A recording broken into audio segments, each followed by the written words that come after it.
So, everybody, I want to talk about the consequences of lying because I covered these videos a long, long time ago. Um, but the more knowledge you have and the more people that you talk to, the more you learn. So I ran into this little child. I think he was about maybe 7 or 8, and he got in trouble for lying to his parents. And so he was crying on a little bench. So I went over to him and I said, "Honey, what's the matter?" And he's like, "I lied and I'm gonna get killed." And I'm like, "What do you mean?" And he goes, "Well, I did something wrong and then I lied about it. And then my parents are gonna come after me and punish me." And the one problem with certain kinds of punishment is that you don't actually learn the lesson. And if you lie out of fear because telling your parents something that you did is going to cause them to hit you or, do some bad punishment, kids end up learning to lie. And then it becomes something that they're get more comfortable doing and they get more skilled at it because if they get away with it and their parents didn't catch them, then they think they can lie to their friends, they can lie to their teachers and whatever. And at some point or other, either you become, a true pathological liar and really addicted to lying, so much so that you do it straight faced to whoever. And the the one thing that I learned a long time ago is that lies get complicated because you have to remember them. Whereas, if someone said to you, "Where were you?" and you were at the store, at the pond, at whatever, you just remember where you were. But if you lie, and you say, say you weren't supposed to play at the pond, and then you say, "I was at the swings" or "I was at school," you always have to go and back and remember the lie. And then if you get caught changing your story, you have to add a lie and add a lie. And so the problem with our society is back in my day, and of course, I'm older than dirt, we really had terrible consequences for lying.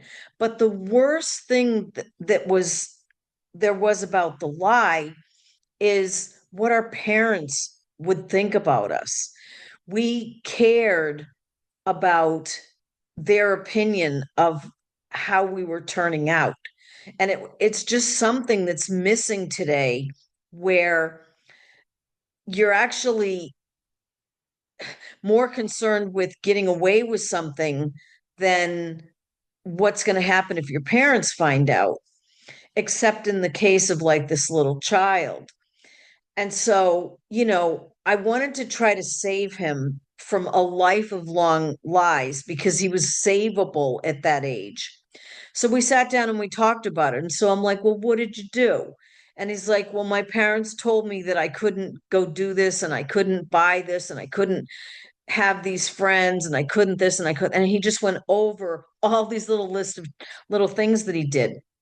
And I said to him, "Well, for one, you're a normal kid, but what what they have to teach you and what you have to learn is everything that you want isn't available immediately. That's what a wish list is for.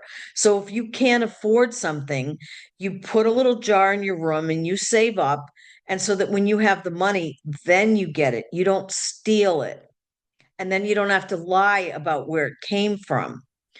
And I broke down every little facet of all his little teeny tiny things that he did as a child. And I said to him, the best thing that you can ever have is self-honor, is to know that when you've been given a choice, you chose the right thing instead of the wrong thing. Because even if you get away with it, and even if your parents don't find out, you know. And when you're a bigger boy and then you're a lot bigger, you're going to end up feeling really sad and really guilty. And it's something that in order to turn it off, you have to sort of shut off all your emotions and be really cold about it. Instead of saying, "I made little choices because I was a kid and they weren't always the smartest. And what I would do is I would sit down with my parents and I would tell my parents, I'm afraid. I'm afraid of telling you the truth. And that's why I don't always tell you the truth. And it's really, really hard for a vulnerable child to stand up to parents, especially if they're not good at listening or they're not those kind of parents that you can, tell the truth to.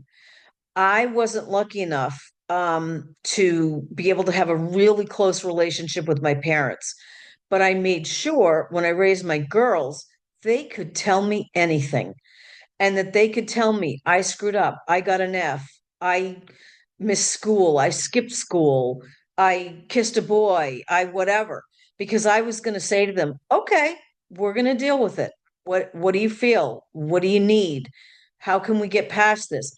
And I made sure that they did not fear ever coming to me with 100% truth.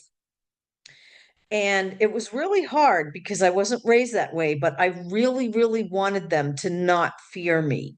I didn't want them to fear any kind of punishment of a mistake that they made. And what I always told them was, I'm going to love you no matter what.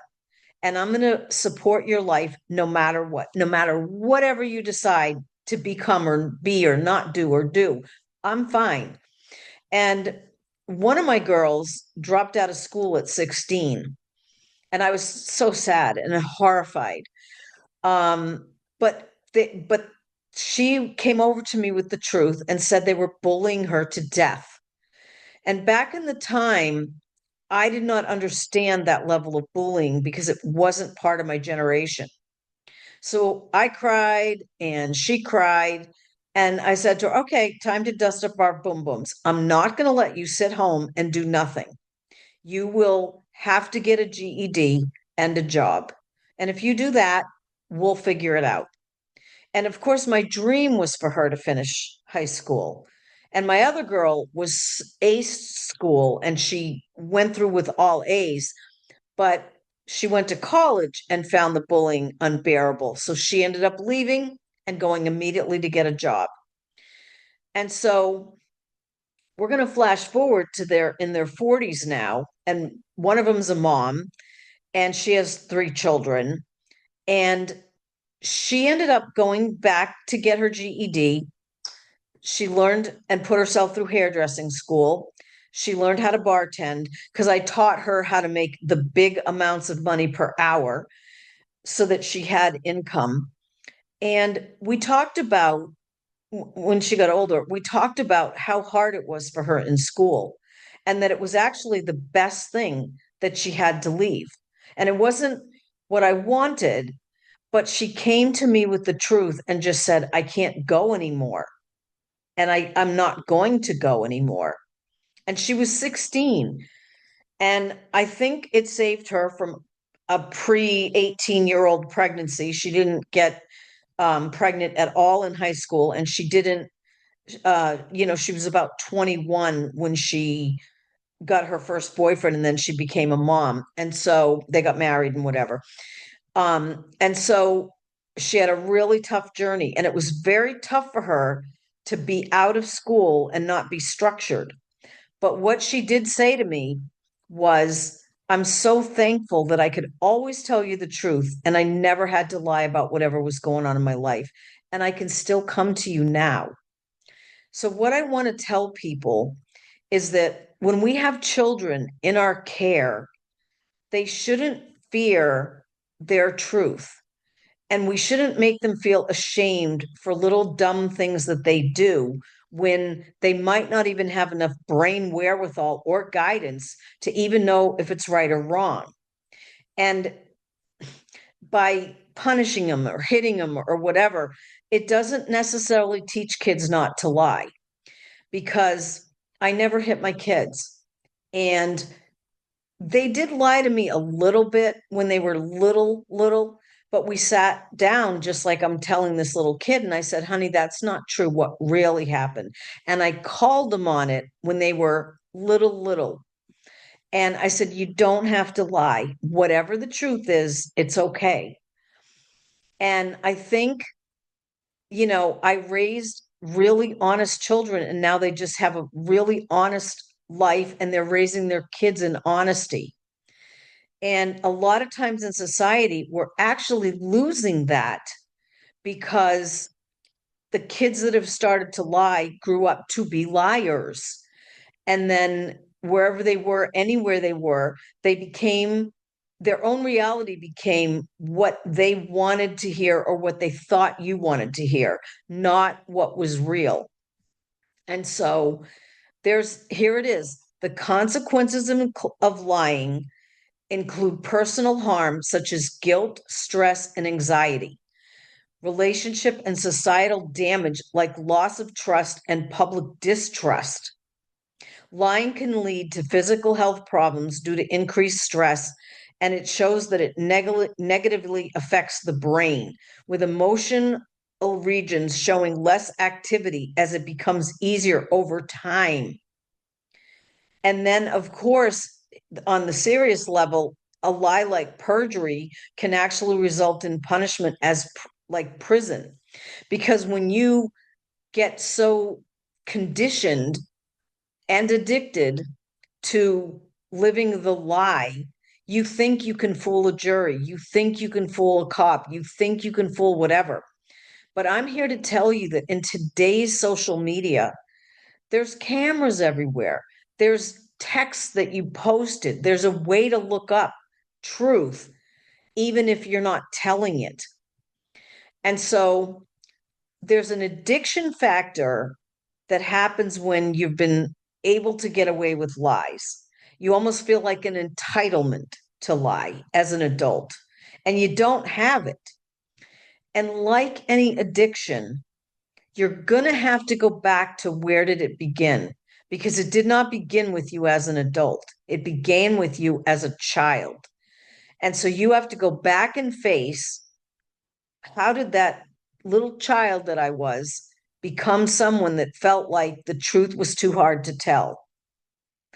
And, being forgiven for all your little stupid things as a kid. I mean, my parents would be like, "Did you brush your teeth?" And we didn't. And we would go, "Yes, we did." And they'd be like, "No, you didn't. Go do it again." Like they were on to us. And it wasn't worth it for us to try and pull anything because we had super smart parents, but we also didn't have a huge inclination to lie because our parents had so much integrity and they did not lie. And so, I even wrestled with the whole Santa Claus thing, and that's for a whole nother video. But it's such a huge part of kids' childhoods, and it's a societal thing that if you don't give them Santa and bring them to the mall and let them, have their little fantasy about someone drops presents in the chimney, you're really screwing them up as far as I'm concerned. And there came a time when my oldest said to me, "What's the deal with Santa? Because I don't believe you anymore." And so I sat her down and I told her the truth. And I said, "It's something that we did so that you would have magic in your world and that you would think something was so incredible for you being such an angel girl all year long that there was something special for you from Santa." And it was always from us, me and your dad. And so, at the time when I told him, I just came clean and she was cool with it because she understood that I was trying to build her a childhood fantasy. But it was a little tricky to undo because she felt like I had lied to her. And then she's like, "But you said you don't lie." And do I think there's a difference between that kind of a thing and a lie? No, I don't. And that was why I really wrestled with it. But I said to her, "Okay, so let's imagine something. Let's imagine that you were the only kid in school that didn't have a Santa and didn't have any gifts. And when everybody went in and said all about their Christmas and all about whatever, what were you going to do? Were you going to be okay?" And she said, "No, I wasn't. I wouldn't have fit in." And I said, "And so I had to do it, sort of." And I wrestled with it and I told her the truth that it was really hard for me. And now that she's a mom with her own kids, they did the Santa thing too. And, they're all coming to the age where this is going to get undone for them. And I hope she ends up handling it the same way that I did. But I don't think deceiving children for any reason, including Santa, is the right thing to do. If I wasn't in a society and I was like homeschooling my children and raising them without public pressure, I would not do Santa. I would just tell them, me and daddy are going to dress up and we're going to put your presents under the tree and we're going to do a little magical thing. But I would never, I don't need my child's creativity to be developed the way society does it by any kind of a deception or a lie. And so I would have just been creative with them in other ways, but it always would have focused around the truth because then you don't have to hurt them when they find out it's not real. And she was really sad. I remember her crying and I had to pull her into my arms and say to her, "Honey, this is what happened." And then it confused her again because it's a lie. And so to fit into society sometimes and to make your kids normal, you're kind of stuck with what to do. I have met people that don't want to do the Santa thing for their kids, and I totally understand and I totally get it.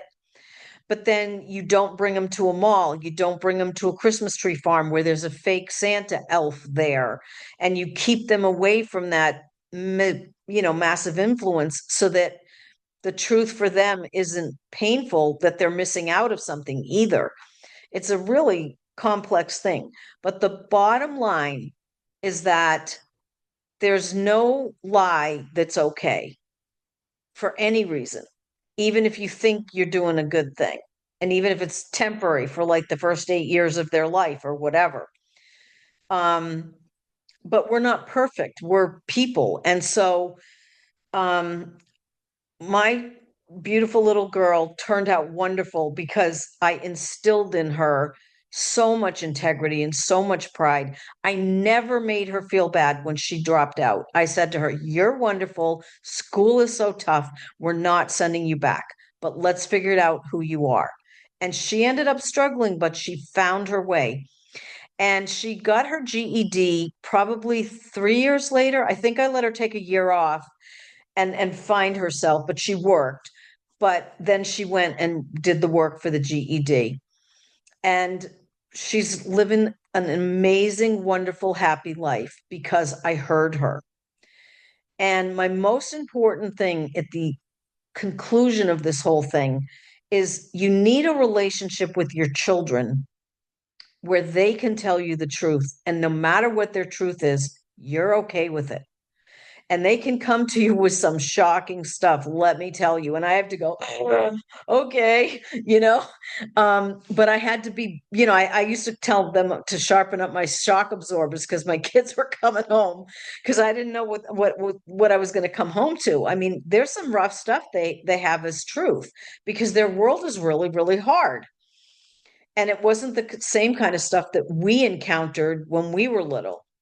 So you need to put your children first, guide them so that when you're gone, the message that you sent them is that they were safe in your care and that they could tell you the truth and they never needed to grow up liars because it's so much harder to undo.